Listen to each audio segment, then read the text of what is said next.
To the 7th edition of Creativity is the Future in a series of webinars for Adobe Ed. So if you're joining us today, the topic for today's Ignite style presentations is what does creativity look like in education? And we have some guests with us today who have prepared some fun presentations on what their take on creativity is.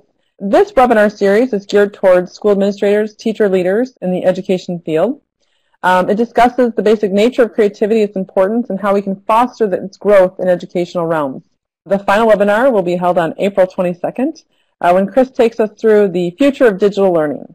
You can find us online at #CreateEDU. So if you're unfamiliar with what an Ignite session is, in strict format it is 20 slides, 5 minutes per presenter, so it kind of moves quickly. And with that in mind, it's literally just supposed to be a snapshot of a bunch of great ideas or something brought to awareness, maybe a tidbit that makes you think about things. And today's topic is all about creativity and different perspectives on that. Before we get going here into these kind of jet stream of Ignite talks here, could we each just talk about who we are, where we're from, and kind of things that we're working on right now, and what drives us at this point in time? So, Amy, you want to kick it off? Sure.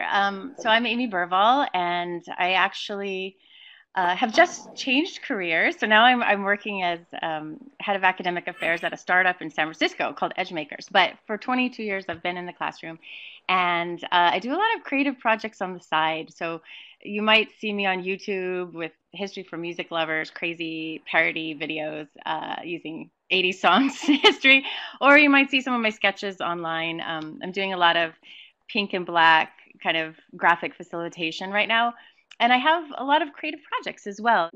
Reyes, where did you go next? Hi. Oh, sure, I'll go. My name is Rafon Davis, and currently I'm a technology specialist for a school district in Texas. Like Amy, I am transitioning, although Amy has already made that transition, with a startup here in Dallas to be actually over a project to start 2 schools.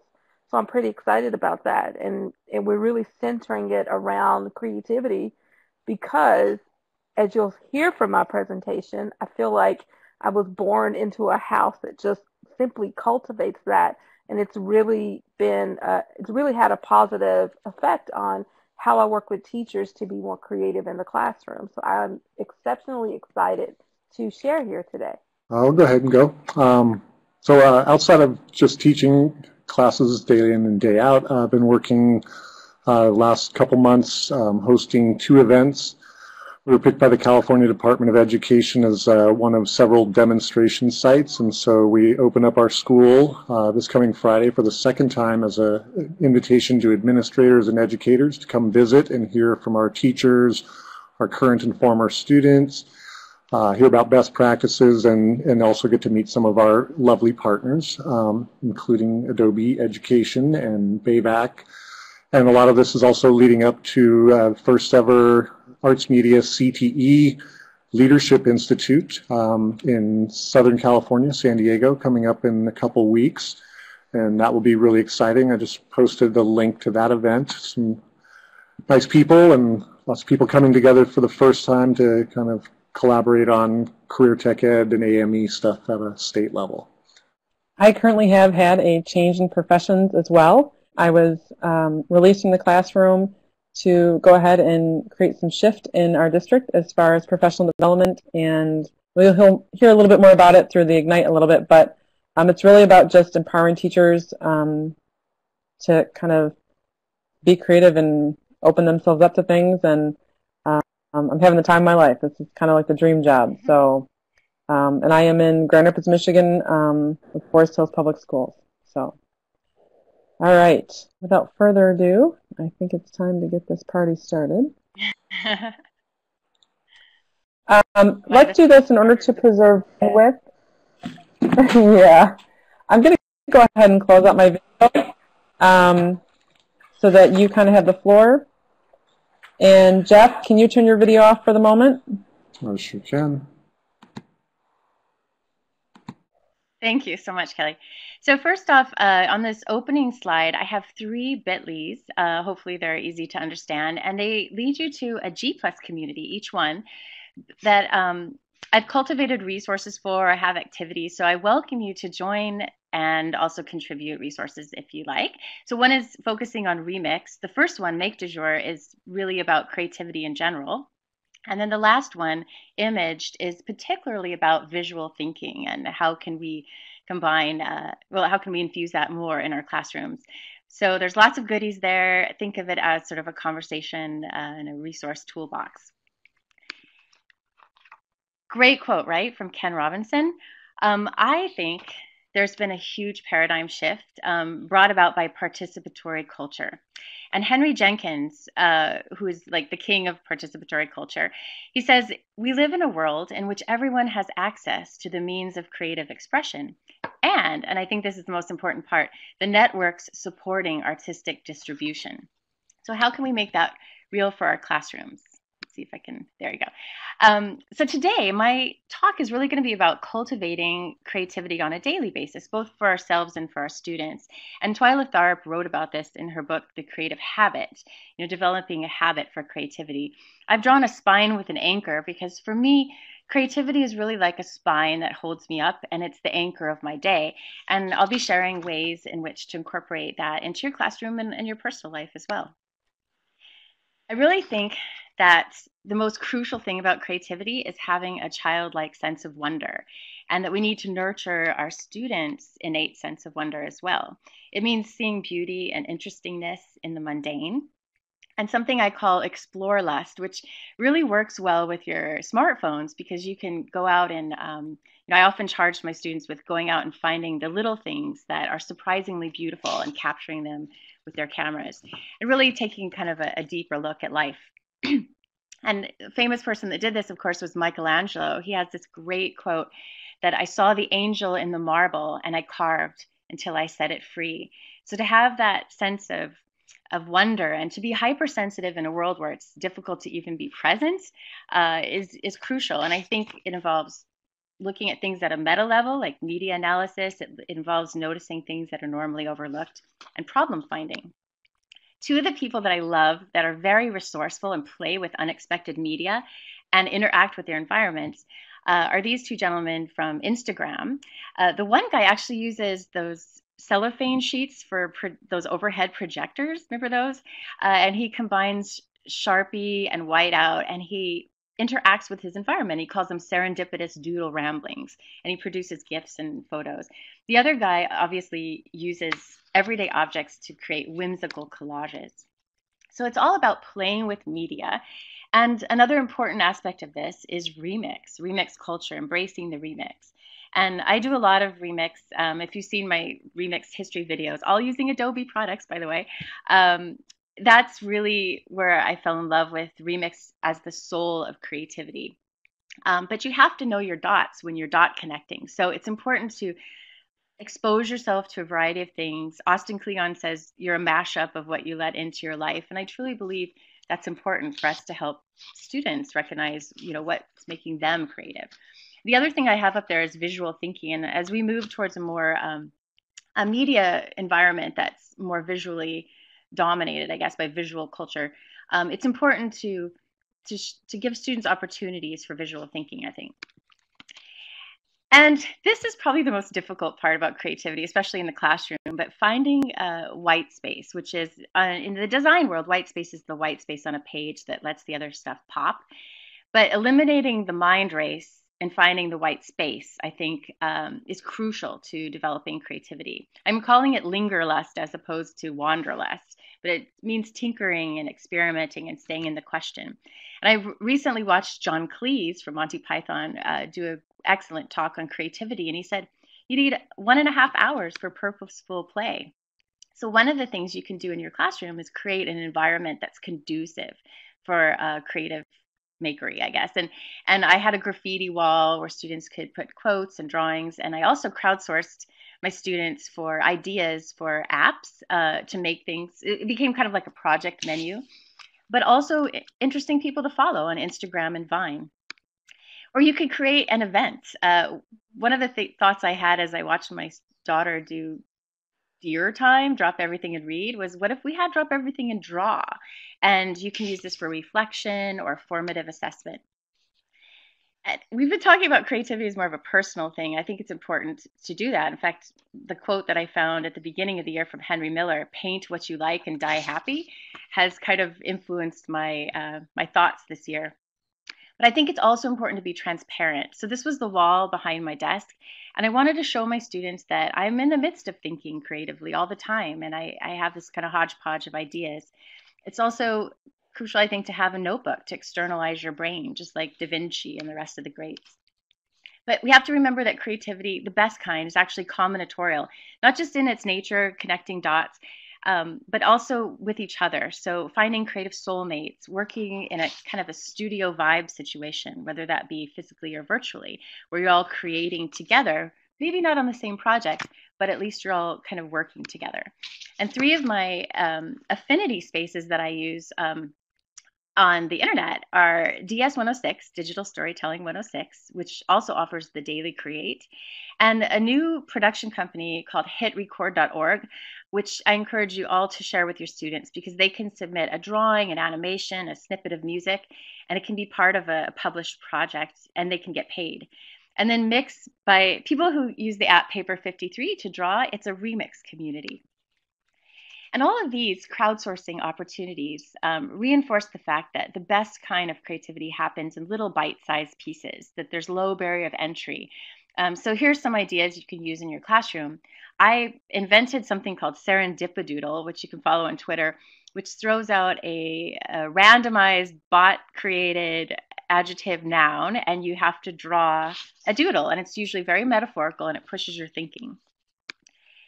Which brings us to creativity and restraint or constraints. I think a lot of people think of creativity as freedom, but that's very daunting and difficult. So if you can put parameters around your creative challenges, like for example, this 4 icon challenge where somebody has to synthesize something into 4 pictograms, I think that would be wonderful for students. Imagine that at the end of a class period, if they could synthesize what they've learned into 4 icons, or a complex concept like dread into a minimalistic poster.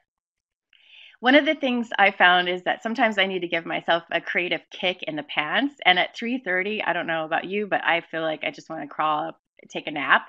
So I invented something for myself called 3:30 sketch quote. I knew I wanted to draw because it made me feel better, but I had to have a purpose. So I look up a quote and I sketch it. And over time, I've sketched hundreds and hundreds, and now I'm a lot better for knowing all those wonderful quotes. It's very cathartic. And Ben Franklin often talked about reflecting on your day. So recently I started one word to frame my day, and I try to essentialize my day into one word, but it's also helping me practice metaphorical typography. So that's just something I do for myself, but I share it. And that's the key, that when I share it, it gives me feedback fuel from other people. But there's this leap to creative confidence, to eliminating your self-censorship, to trashing that troll inside of you, right? I do encourage you all to find a niche to brand yourself. Obviously, you can see I do only pink and black drawings, so people know me, but to do the unexpected and to always do your own thing. My slide got totally messed up here, so I just was going to basically the power of the tag. So when you share, it's really important to know how to tag. I had an interesting thing happen to me recently where I shared a drawing for Je suis Charlie, and I tagged it, and had this huge response and actually landed on an Italian magazine cover. And I was just doing this sketch in my jammies. So helping students understand that their creation can actually be amplified can lead to elation. Thank you. Amy, no, that's great. Thank you so much.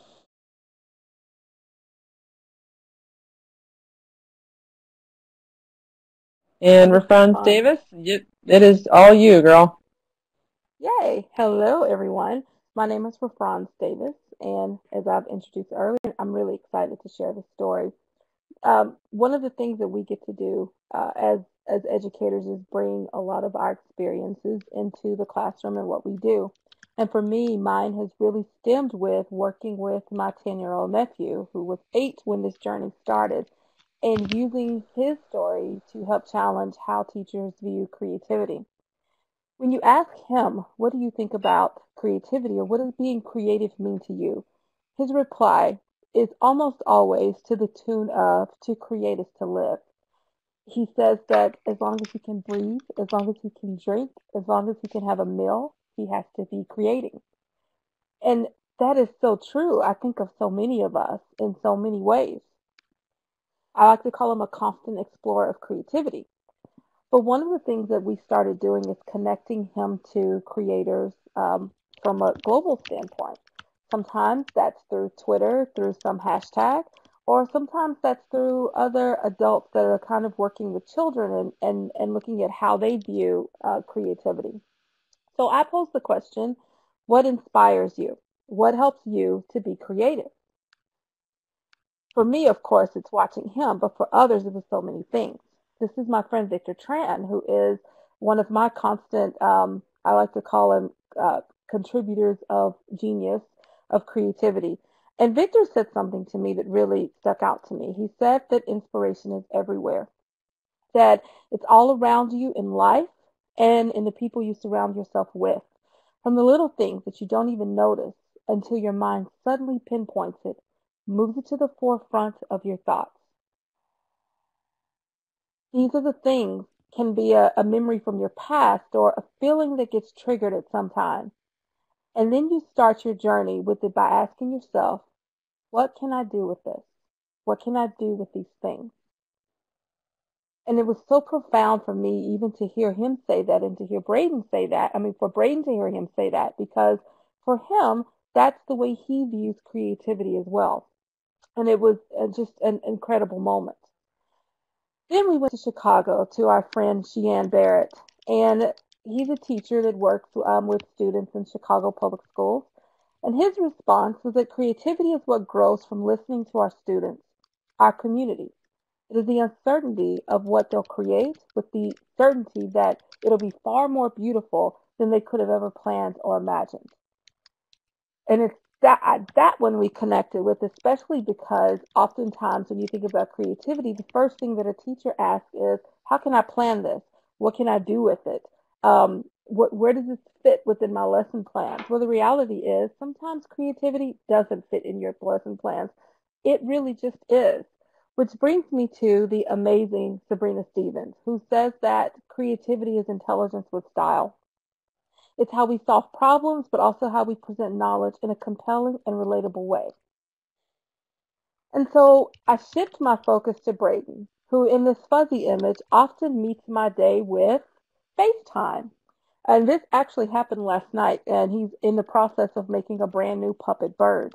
And so when I look at him and how he interprets the world, he sees things that we don't see. And aren't most of our kids that way? We kind of have a set parameter, a set way of looking at the world, and they see it completely different.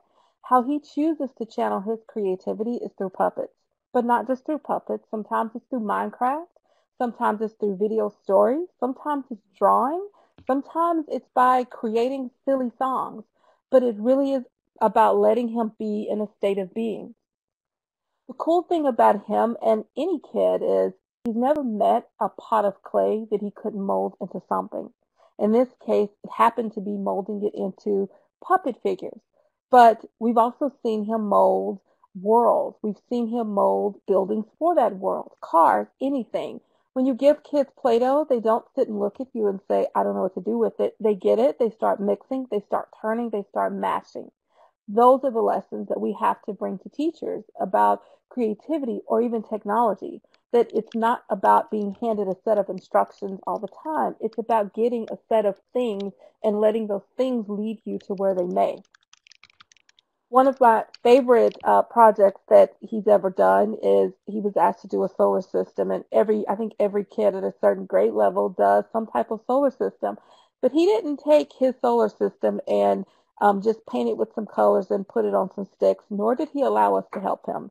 He came home in January with this project and worked for 2 solid months to get as much detail on his worlds as he could, and then decided he wanted his sun to light up. So, of course, the sun then had to, then we had to, of course, then go purchase lights so he can put it in his sun to light them up.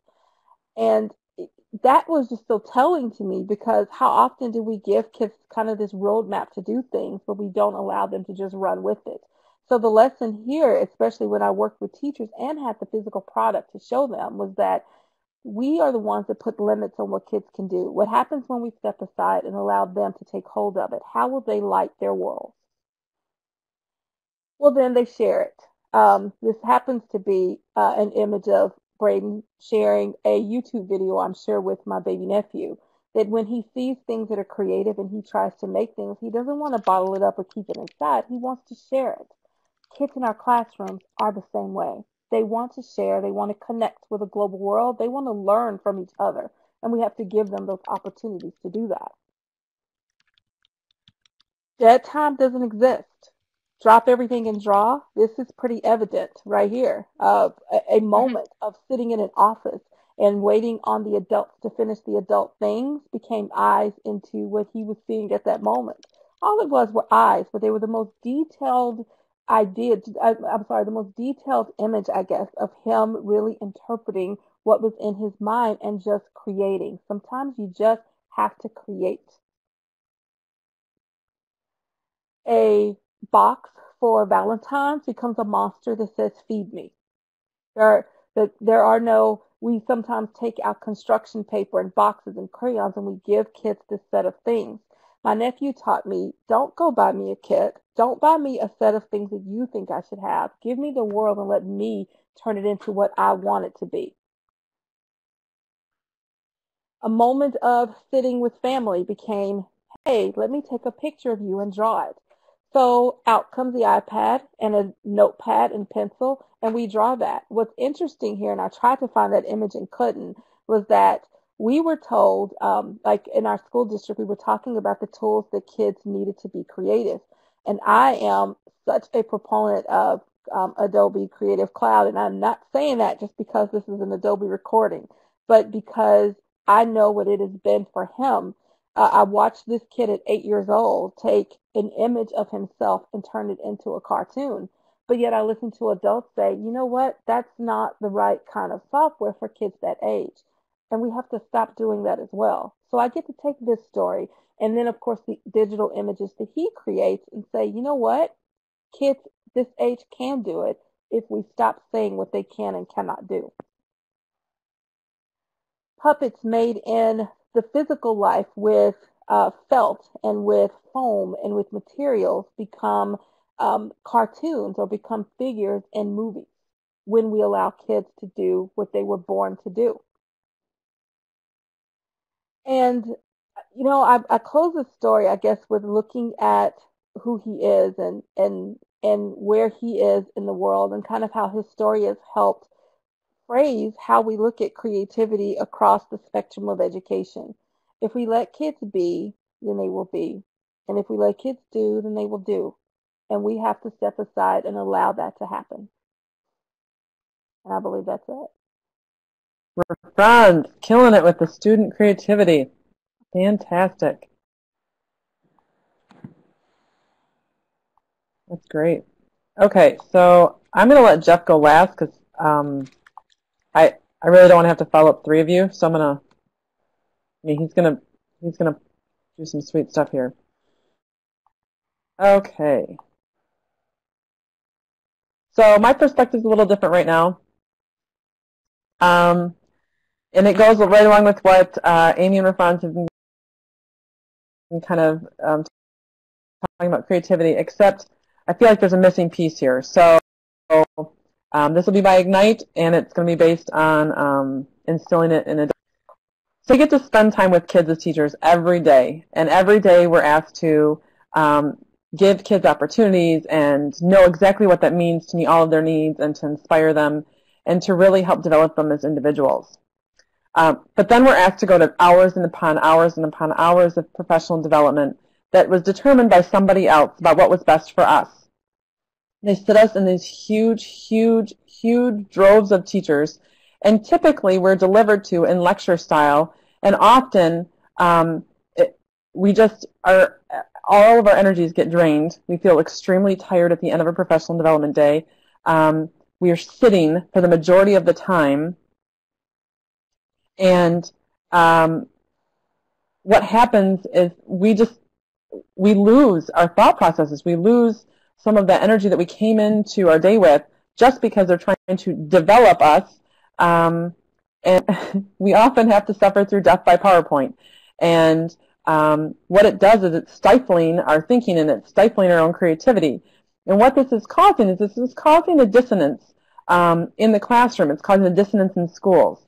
And what we're trying to do here is we're tasked with the idea to model for others, to provide a model for communities to be collaborative and communicate and grow each other's thinking and to grow that creativity.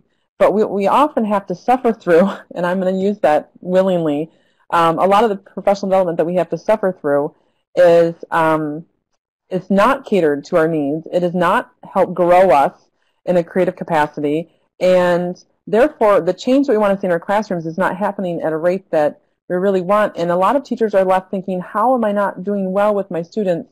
And it's because they're not able to even take chances on their own.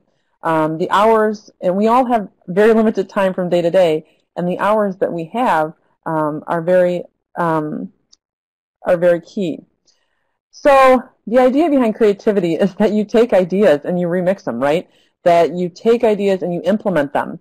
And so when given the opportunity for teachers to think about professional development in new ways, all of a sudden it's kind of like, all right, if we had the opportunity, what would we do with our time?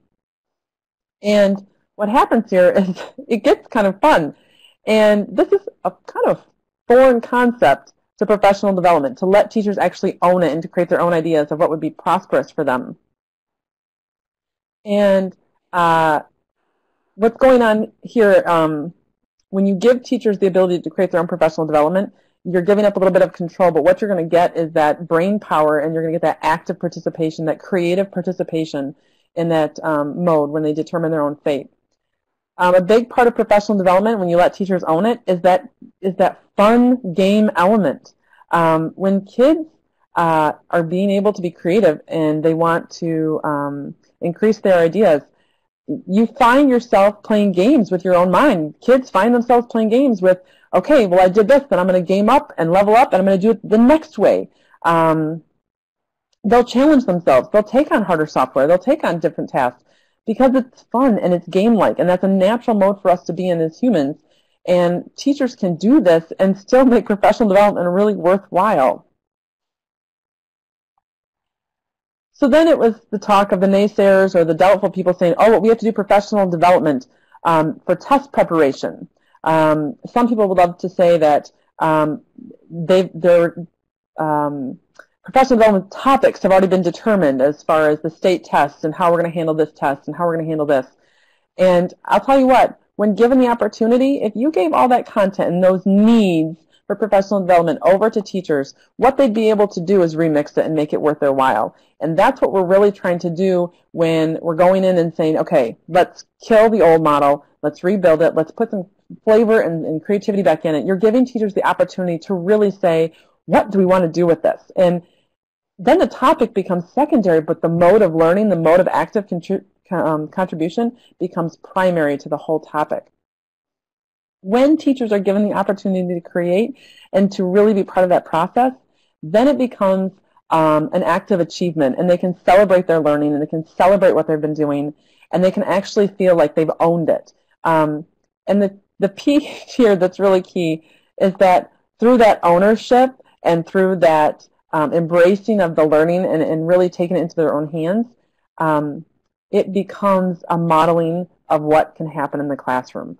When teachers have to make decisions of how they're going to tackle certain learning pieces and how they're going to be creative in those endeavors, well, okay, now we're causing a culture of collaborativeness and sharing, and it becomes an intentional modeling of best practices. It becomes an intentional model of creativity, and then it becomes easier to transform our classroom activities and the environments in our classrooms because teachers can feel comfortable in those creative settings and taking risks.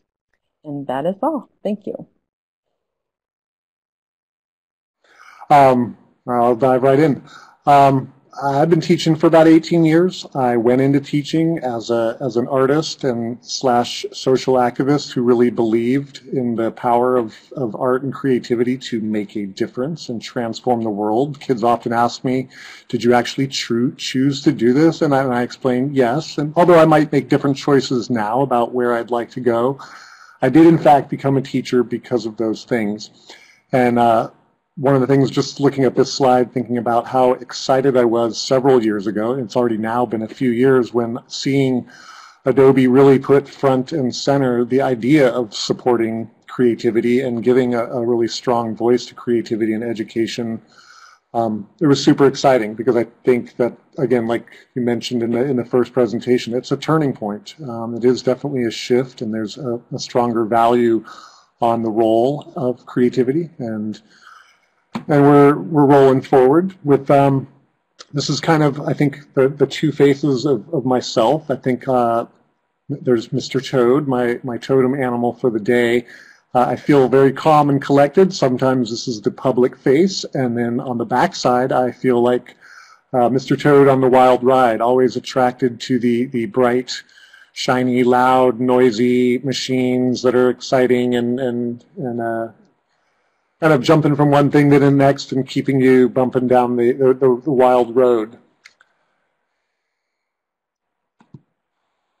This is a poster that I found a picture of at the Walt Disney Family Museum that I really like. It's a good reminder for myself and also for students. Oftentimes, the way to get started is to quit talking and begin doing. We spend a lot of time hemming and hawing and making plans, and ultimately we should just start. And we can keep talking while we're doing, but we should really get moving on different things, be it a teacher's project or a student assignment.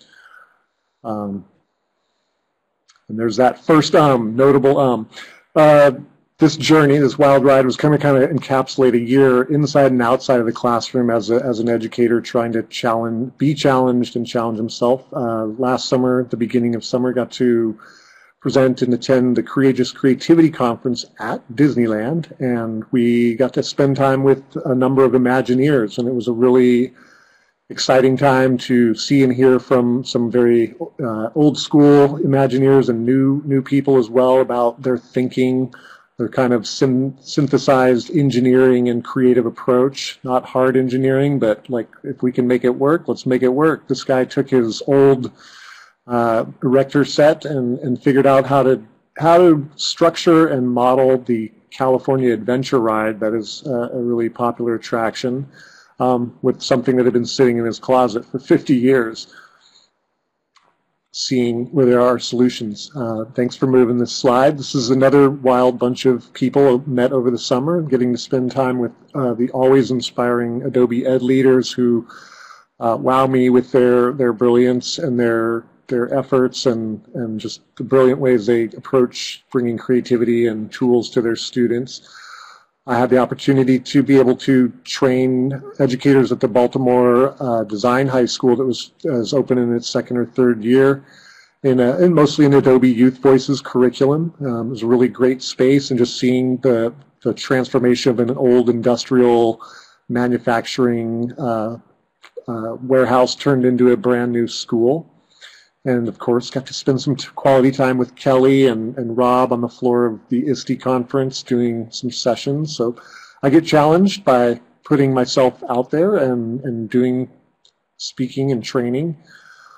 Meanwhile, back in San Francisco, in my program, we try to step away from our computers and get up and go out a lot. We try to take our juniors and seniors on lots of field trips to the various museums that we're fortunate to have in our neighborhood, to again see things in a new way. I think students grow up seeing a lot of digital media now, and they're really comfortable and knowledgeable about graphic design and movies and animation, and yet the world of fine art and conceptual art is still a little outside of their realm. And so it's really great to take them out, get them thinking in different ways. I'm going to kind of jump back and forth there, skip that one, but love going to museums and seeing them talk about art and share with each other. We've really tried to push, instead of just going and doing written assignments, to do more interview style stuff where they're answering questions but then presenting to each other or documenting and recording their experiences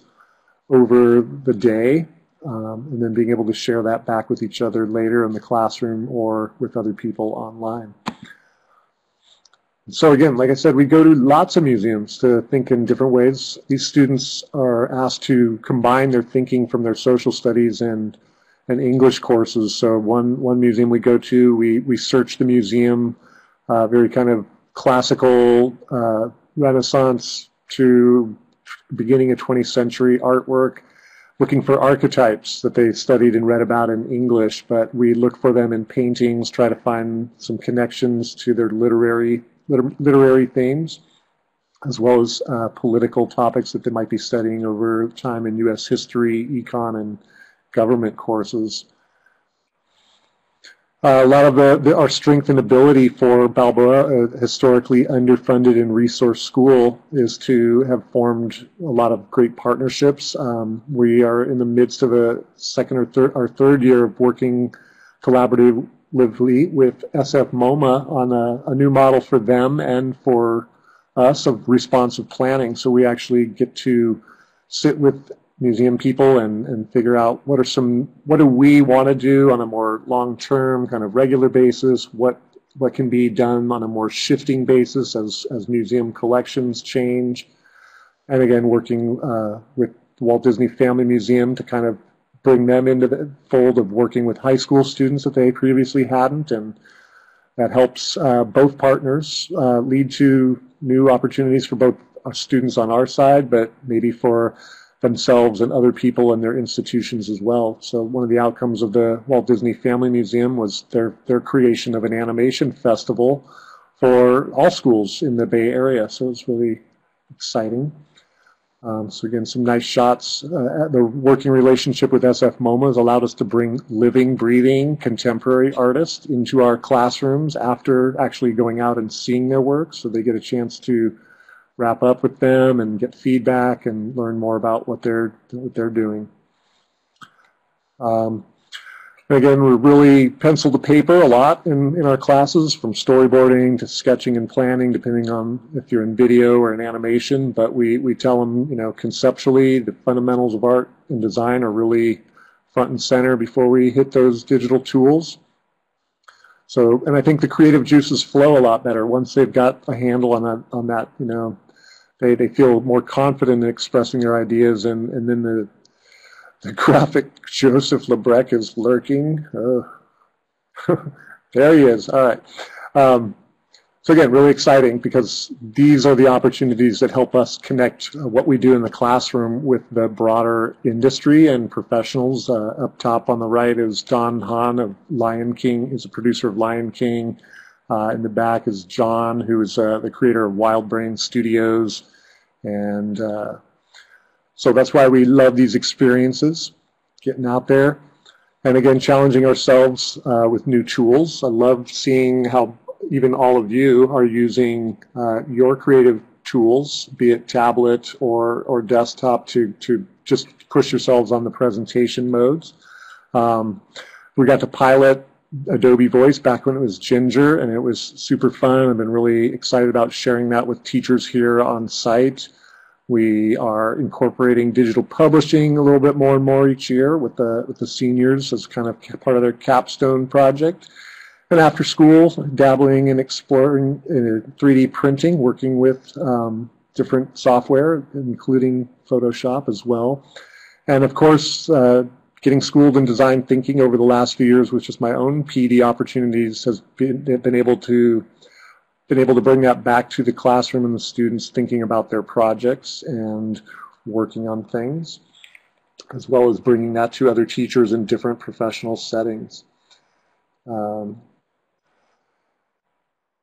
Again, we're after school doing lots of fun and exciting things. We're trying to challenge ourselves this year to do a Pinewood Derby contest here at the end of the year, where the kids will be modeling cars in both the 3D print workshop as well as in the after school wood shop. And then we're going to have a race and see who wins. And sorry, rushing a little forward there. There's some 3D printing lab time around the holidays, and lots of fun stuff going on inside and outside, day in and day out. And when I can, and I'm not too busy, which is not very often, I do like to make my own artwork. Got to, over the last winter break, make a series of collages, cut and paste from some found postcards and old aquarium book. I love learning digital painting. I love figure drawing. I like all that stuff. I like to keep mixing it up, and lots of times seeing what the kids are doing is really part of what inspires me to go back and push myself again. Seeing students nowadays born with tablets, using tablets right off the bat and really comfortable at it. And so, in conclusion, this is a Mark Rothko painting that the kids always ask me, what is that about? And I love how it makes them think, and it challenges their very literal minds to open up to a different space. And I tell them it's a spiritual thing, possibly. This is stare at it, just sit with it and see what it says to you. I think it's a great leap for many of us to make from literal to abstract, and understand how and why and what makes it interesting. Thank you very much for your time. It's been a pleasure hearing from all of you. Thank you.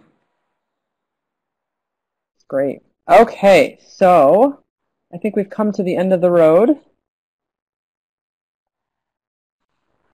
We'd love for you to take the ending polls for today's webinar. I want to give a lot of thanks to Amy and Rafranz and Jeff for joining us today for today's Ignite session.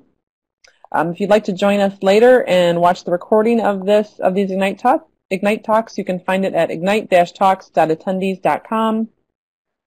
Join some professional development activities. You can join those at edX. There's a link there, a little tab for professional development events, and you'll find more information there. If you're unaware of the ConnectEd initiative, Adobe has paired with the Department of Education, and there's a grant program right now. If you're a Title I school or a Title I district, you can apply for free software from Adobe. If you go to edx.adobe.com and /ConnectEd, the information is there. Thank you for joining us, everyone, today.